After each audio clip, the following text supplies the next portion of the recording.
Hello दोस्तों, welcome to my YouTube channel Diksha law success mirror. दोस्तों, आज मैं आपको अयोध्या डिस्प्यूट की पूरी कहानी बताने वाली हूँ।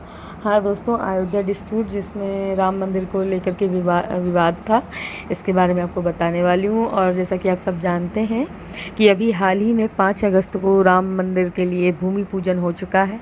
तो आज मैं अयोध्या डिस्प्यूट की पूरी कहानी आपको बताने जा रही हूँ। तो जानेंगे कि मंदिर से मस्जिद और मस्जिद से मंदिर तक का सफ़र कैसा रहा। तो दोस्तों, अयोध्या डिस्प्यूट की जो ये कहानी है ये लगभग 500 साल पुरानी है। 1528 से इस केस की शुरुआत होती है। तो सबसे पहले जो सवाल खड़े होते हैं कि क्या सवाल हैं खड़े होते हैं इस केस को लेकर के, पहले उन सवालों को ध्यान से सुनिए, उसके बाद मैं आपको केस बताती हूँ। तो सीधी सी बात कि अगर सवाल उठता है हमारे ज़मीन के मालिकाना हक या टाइटल का, तो हम इस वाद को कब से मानेंगे? 1528 से जब बाबरी मस्जिद बनाई गई थी, या 1949 से जब मस्जिद में राम मूर्ति रखी गई थी, या 1992 से जब बाबरी मस्जिद को गिराया गया था? फिर दूसरा प्रश्न ये उठता है कि इलाहाबाद हाई कोर्ट का फैसला क्या था और उसे क्यों नहीं माना गया था? आर्कियोलॉजिकल सर्वे ऑफ इंडिया की रिपोर्ट क्या थी, और जो मीडिएशंस उस समय बने हुए थे वो फेल क्यों हो गए? अयोध्या डिस्प्यूट से जुड़े जो 3 पक्ष थे उनके सबूत क्या क्या थे, और इन सबूतों के आधार पर उनकी मांगे क्या क्या थी? और फिर दूसरा प्रश्न ये भी है कि भावनाओं और आस्थाओं को दूर रखते हुए सुप्रीम कोर्ट के इतिहास का सबसे लंबा चलने वाला 40 दिन की सुनवाई वाले इस केस की जो जजमेंट आता है केस का, इसका क्या असर होगा, ये भी जानते हैं। तो अब शुरू करते हैं अयोध्या डिस्प्यूट। तो जैसा कि हम सभी को पता है, जानते हैं कि इस विवाद में हिंदू पक्ष का कुछ और कहना था, मुस्लिम पक्ष का कुछ और कहना था। अब जो कहानी सामने आती है वो इस तरीके से आती है, देखिएगा कि 1528 में बाबर के कमांडर मीर बाकिब ने बाबरी मस्जिद बनाई। यहाँ के जो लोकल लोग थे उनका ये मानना था कि इस मस्जिद को राम मंदिर तोड़कर बनवाया गया था, और इसी बात को लेकर हिंदुओं और मुस्लिमों के बीच पहला दंगा होता है। 1853 से 1859 के बीच इन दंगों को रोकने के लिए ब्रिटिश सरकार बीच में आती है, और ब्रिटिश सरकार ये कहती है कि इस एरिए को 2 भागों में बांट दिया जाए, या ये कहें कि इस एरिए को 2 भागों में बांट देती है ब्रिटिश सरकार। अंदर के हिस्से को मुस्लिमों के इस्तेमाल करने के लिए तथा बाहर के हिस्से को हिंदुओं के इस्तेमाल करने के लिए कहती है, और इस पूरे एरिए की फेंसिंग करवा देती है। अब इसके बाद 1885 में जब ये मामला पहली बार अदालत पहुंचता है, जब महंत रघुवीर दास बाहर के हिस्से में पूजा करवाने के लिए छत निर्माण की मांग करते हैं, तब पहली बार 1885 में ये मामला अदालत पहुंचता है। अब जानते हैं कि आज़ादी के बाद क्या क्या हुआ। तो आज़ादी के बाद की जो सबसे महत्वपूर्ण तिथि है वो 23 दिसंबर 1949 की है, जब मस्जिद के मुख्य हिस्से में भगवान राम की मूर्ति रख दी गई। फिर हिंदू इस हिस्से की भी पूजा करने लगे, जिसके कारण परिस्थिति फिर से ख़राब होने लगी और वह कंट्रोल नहीं हो पाई। तो कंट्रोल करने के लिए सरकार ने पूरे एरिए को बंद कर दिया, टोटली बैन कर दिया कि ना तो अब हिंदू अंदर जा सकते थे, ना ही मुस्लिम अंदर जा सकते थे। इस गवर्नमेंट के बैन को हटाने के लिए कई तरीके के सिविल मुकदमे दर्ज किए गए, या कहें सिविल केसेस फाइल किए गए, जिसमें से 1950 में महंत रामचंद्र दास हिंदुओं की पूजा करने के लिए केस फाइल करते हैं, और 1959 में निर्मोही अखाड़ा केस फाइल करती है कि इस पूरे एरिए का कब्जा हमें मिल जाना चाहिए। अब जानते हैं इसके 2 साल बाद क्या होता है। तो 1961 में सुन्नी वक्फ बोर्ड जो है एक केस फाइल करती है कि बाबरी मस्जिद का मालिकाना हक हमें मिलना चाहिए। अब सीधी सी बात है, सारे डिस्कशन तो कोर्ट में होते नहीं हैं, तो कोर्ट के बाहर जो अलग अलग धार्मिक समूह थे वो कोर्ट के बाहर क्या क्या तैयारी कर रहे थे ये भी जान लेते हैं। तो विश्व हिंदू परिषद राम निर्माण मंदिर के लिए एक कमेटी बनाते हैं तथा गवर्नमेंट के बैन को हटाने के लिए जो केसेस फाइल किए गए थे उनके नतीजे भी अब तक आने शुरू हो गए थे। तो एक ऐसा नतीजा आया 1968 में, जब फैजाबाद कोर्ट ने इस एरिया में हिंदुओं को पूजा करने की इजाज़त दे दी। इस निर्णय से नाराज़ होकर मुस्लिमों ने अपनी खुद की एक कमेटी बनाई, बाबरी मस्जिद एक्शन कमेटी। इसके बाद 1989 में एक और केस फाइल किया गया रामलल्ला विराजमान के नाम से। इन्हें भी इस पूरे एरिया में मालिकाना हक चाहिए था। अब धीरे धीरे ये परिस्थितियाँ और भी ज़्यादा गरमाने लगी और कंट्रोल से बाहर हो गई।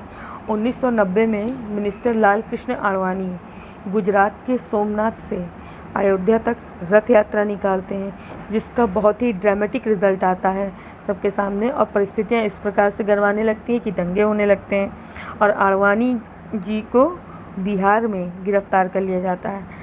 अब लाल कृष्ण आडवाणी जी बीजेपी के सीनियर लीडर थे, तो उनको जेल में होने के विरोध में तब की जो वीपी सिंह की गवर्नमेंट थी वो अपना सपोर्ट वापस ले लेती है और इसके बाद 1991 में मामले को गरमाता देख दंगों को रोकने के लिए ब्रिटिशर्स की तरह उत्तर प्रदेश में कल्याण सिंह की सरकार भी उस पूरे क्षेत्र पर अपना कब्जा कर लेती है या पूरे क्षेत्र को अपने कब्जे में ले लेती है। अब जानेंगे दूसरी सबसे महत्वपूर्ण तिथि क्या है। तो 6 दिसंबर 1992 यह एक ऐसी तिथि है जब हजारों की संख्या में कर सेवकों ने अयोध्या पहुंच के बाबरी मस्जिद को ढहा दिया और उसी जगह पर एक अस्थायी राम मंदिर बना दिया। इस घटना के बाद पूरे भारत में बहुत से दंगे होने लगे। तो 16 दिसंबर 1992 को मस्जिद के तोड़ फोड़ के सिलसिले में जिम्मेदारी किसकी थी और स्थिति की जांच कराने के लिए लिब्राहम कमेटी अपॉइंट की गई। इस समय सेंटर पर थी नरसिम्हा राव की कांग्रेस गवर्नमेंट थी। तो कांग्रेस गवर्नमेंट या कांग्रेस सरकार का यह प्रस्ताव था कि अयोध्या के डिस्प्यूट क्षेत्र में एक राम मंदिर, मस्जिद, लाइब्रेरी और म्यूजियम और बाकी सुविधाओं का निर्माण करवाना चाहिए। तो कांग्रेस के इस प्रस्ताव को बीजेपी ने स्ट्रांगली अप्रोच किया। अब आते हैं 2002 में, जब सेंटर में आती है बीजेपी की सरकार। तो प्रधानमंत्री अटल बिहारी वाजपेयी ने एक अयोध्या विभाग शुरू किया जिसका मुख्य कार्य था समाधान करना, हिंदू और मुस्लिमों से बातचीत करके समस्या का समाधान निकालना। अप्रैल 2002 में डिस्प्यूटेड एरिया या विवादित क्षेत्र का मालिकाना हक निर्धारित करने के लिए इलाहाबाद हाई कोर्ट में 3 जजों की एक बेंच बनाई जाती है, जिसमें से 3 जज होते हैं। पहले जज हैं जस्टिस सुधीर अग्रवाल, दूसरे जज हैं जस्टिस SU खान और तीसरे जस्टिस हैं जस्टिस धर्मवीर शर्मा। केस की सुनवाई के लिए Allahabad high court archaeological survey of India यानी ASI को खुदाई करके रिपोर्ट सबमिट करने के लिए कहती है। ASI की रिपोर्ट के हिसाब से बात सामने आती है कि 12वीं शताब्दी में इस क्षेत्र में एक मंदिर था तथा 1528 में इसमें एक मस्जिद बनवाई गई, लेकिन बीच का जो 300 साल का समय था इसका कोई सबूत नहीं मिलता। पर अगर हम सभी तथ्यों को जोड़ें और देखें तो 12वीं शताब्दी में एक मंदिर था और 1528 में एक मस्जिद थी, और अगर वहाँ के लोकल लोगों की माने तो मंदिर को गिराकर बनाया गया था, यानी मंदिर को गिरा करके वहाँ मस्जिद बनवाई गई थी। ये ASI की रिपोर्ट थी, यानी आर्कियोलॉजिकल सर्वे ऑफ इंडिया की ये रिपोर्ट थी। अब सारे सबूतों और रिपोर्टों को सुनते हुए इलाहाबाद हाई कोर्ट की लखनऊ बेंच ने 30 सितंबर 2010 में एक ऐतिहासिक निर्णय दिया। उन्होंने इस पूरे विवादित क्षेत्र को 3 भागों में बांटा।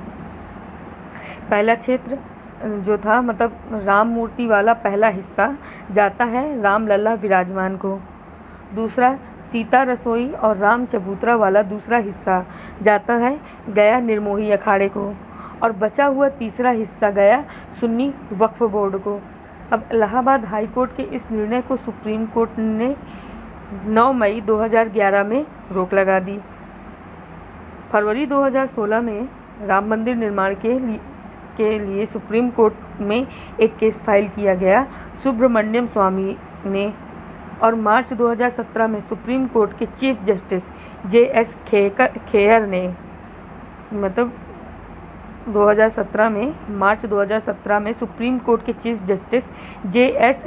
खेयर ने इस पूरे मामले को कोर्ट के बाहर आपसी सहमति से सुलझाने की सलाह दी, और दिसंबर 2017 तक इलाहाबाद हाई कोर्ट के फैसले के खिलाफ सुप्रीम कोर्ट में टोटल 32 अपीलें पहुंची हुई थी। तो सुप्रीम कोर्ट ने कहा कि इस केस की सुनवाई जनवरी 2019 से शुरू होगी। इस केस की सुनवाई के लिए सुप्रीम कोर्ट ने बेंच बनाई जिसमें थे 5 जज। तो पांचों जजों के नाम जान लेंगे। Justice Ranjan Gogoi, justice Sharad Arvind Bobde, justice D.Y. Chandrachud, justice Ashok Bhushan, justice S. Abdul Nazeer. 8 मार्च 2019 को सुप्रीम कोर्ट इस पूरे मामले को कोर्ट रेगुलेटेड मीडिएशन के माध्यम से सेटल करने को कहती है, लेकिन मई 2019 में मीडिएशन पैनल अपनी फाइनल रिपोर्ट सुप्रीम कोर्ट में जमा करती है, जिसके बाद सुप्रीम कोर्ट में 40 दिन की अर्थात 6 अगस्त से 14 अक्टूबर तक सुनवाई चलती है। इस सुनवाई के बाद सुप्रीम कोर्ट अपना जजमेंट सुरक्षित कर लेती है, पर पक्षों को, यानी जो 3 पक्ष थे, उनको मोल्डिंग ऑफ रिलीफ जमा करने को बोलती है। तो पहले जानेंगे मोल्डिंग ऑफ रिलीफ क्या है। तो मोल्डिंग ऑफ रिलीफ यानी पक्षों ने अपना जो भी क्लेम मांगा है, अगर सुप्रीम कोर्ट उन्हें वो ना दे तो उसके विकल्प में उन्हें क्या चाहिए ये जमा करने को बोलती है।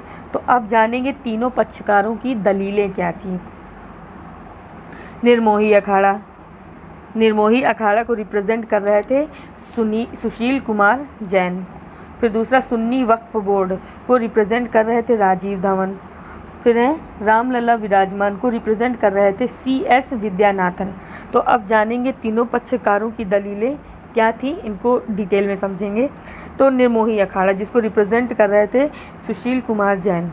तो निर्मोही अखाड़े में सुशील कुमार जैन जी का कहना था कि 1949 से जो अंदर वाला क्षेत्र है इसका पूरा मालिकाना हक हमें मिलना चाहिए, पर इसके लिए निर्मोही अखाड़े के पास कोई दस्तावेज नहीं थे जो यह बता सके कि इस पूरे क्षेत्र का कब्जा निर्मोही अखाड़े के पास था।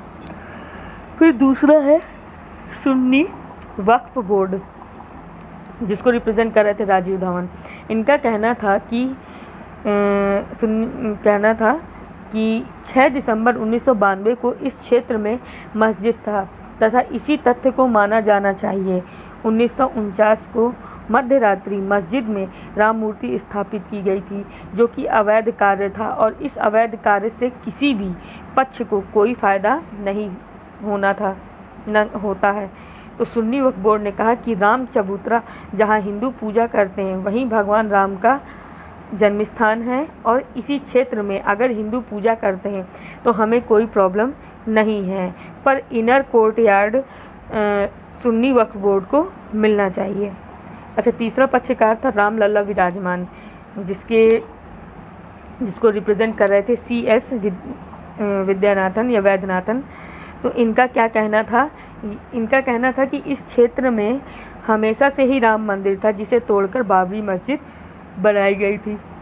उन्होंने यह भी कहा कि 1949 से मतलब जब से मूर्ति रखी गई है तब से ये क्षेत्र हमारे कब्जे में है और सुन्नी वक्फ बोर्ड कोई एक्सक्लूसिव पोजीशन है ही नहीं। यानी इसमें अगर देखा जाए तो सुन्नी वक्फ बोर्ड का कोई भी एक्सक्लूसिव पोजीशन नहीं है। और ASI की रिपोर्ट पर भरोसा करते हुए उन्होंने यह कहा कि बाबरी मस्जिद के जो स्तंभ और छत में हिंदू चलचित्र और आकृतियां पाई गई हैं जो यह दिखाता है कि पहले यहाँ राम मंदिर था। सारे पक्षों की दलीलें सुनने के बाद सुप्रीम कोर्ट ने यह कहा कि सिर्फ कही सुनी बातों पर या सिर्फ ASI की रिपोर्ट पर किसी भी ज़मीन का मालिकाना तय नहीं किया जा सकता। ज़मीन का हक है वह कानूनी सिद्धांतों पर तथा साक्ष्यों पर आधारित करके निर्णय दिया जाता है। तो साक्ष्य स्पष्टतः यह दिखाते हैं कि मस्जिद होने के बावजूद भी हिंदुओं की पूजा पर कभी रोक टोक नहीं की गई। इसके साथ ही इलाहाबाद हाई कोर्ट के निर्णय पर टिप्पणी देते हुए सुप्रीम कोर्ट ने यह कहा कि इनका जजमेंट था कि पूरे क्षेत्र को 3 हिस्सों में बांट देना चाहिए। यह अनसस्टेनेबल या कहें यह निर्णय जो था यह गलत था, गलत रिलीफ थी, क्योंकि ऐसी रिलीफ किसी भी पक्षकार ने मांगी ही नहीं थी। इलाहाबाद हाई कोर्ट के जजमेंट को सुप्रीम कोर्ट ने गलत कहा क्योंकि majority of case historical fact figure पर आधारित है। संभावनाओं पर विचार करते हुए ये तो तय है कि बाहर के हिस्से में 1857 से हिंदू पूजा करते आ रहे हैं, जिससे उनको कंट्रोल इस्टेब्लिश्ड होता है, जिससे कि उनका कंट्रोल वहाँ पे इस्टेब्लिश्ड होता है।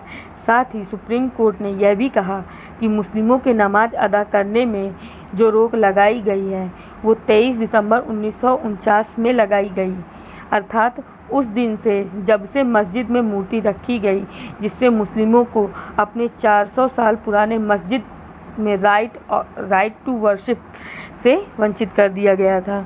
तब सुप्रीम कोर्ट ने अनुच्छेद 142 के अपने शक्तियों का प्रयोग करते हुए जो भी गलतियां हुई उसे सुधारते हुए फाइनल डायरेक्शन देती है कि बाबरी मस्जिद वाला 2.77 एकड़ वाली जो ज़मीन है वो रामलला विराजमान को जाएगी और केंद्र सरकार या राज्य सरकार सुन्नी वक्फ बोर्ड को 5 एकड़ की ज़मीन दी जाएगी। दोनों पक्षकारों को निर्धारित ज़मीन अपने अपने हिस्से की एक ही दिन दी जाएगी। यह जजमेंट इतिहास का ऐसा जजमेंट है जिसमें दोनों ही पक्षकार संतुष्ट होकर गए थे। तो दोस्तों, ये थी अयोध्या विवाद की पूरी कहानी। कैसी लगी कमेंट करके ज़रूर बताएं। Thank you.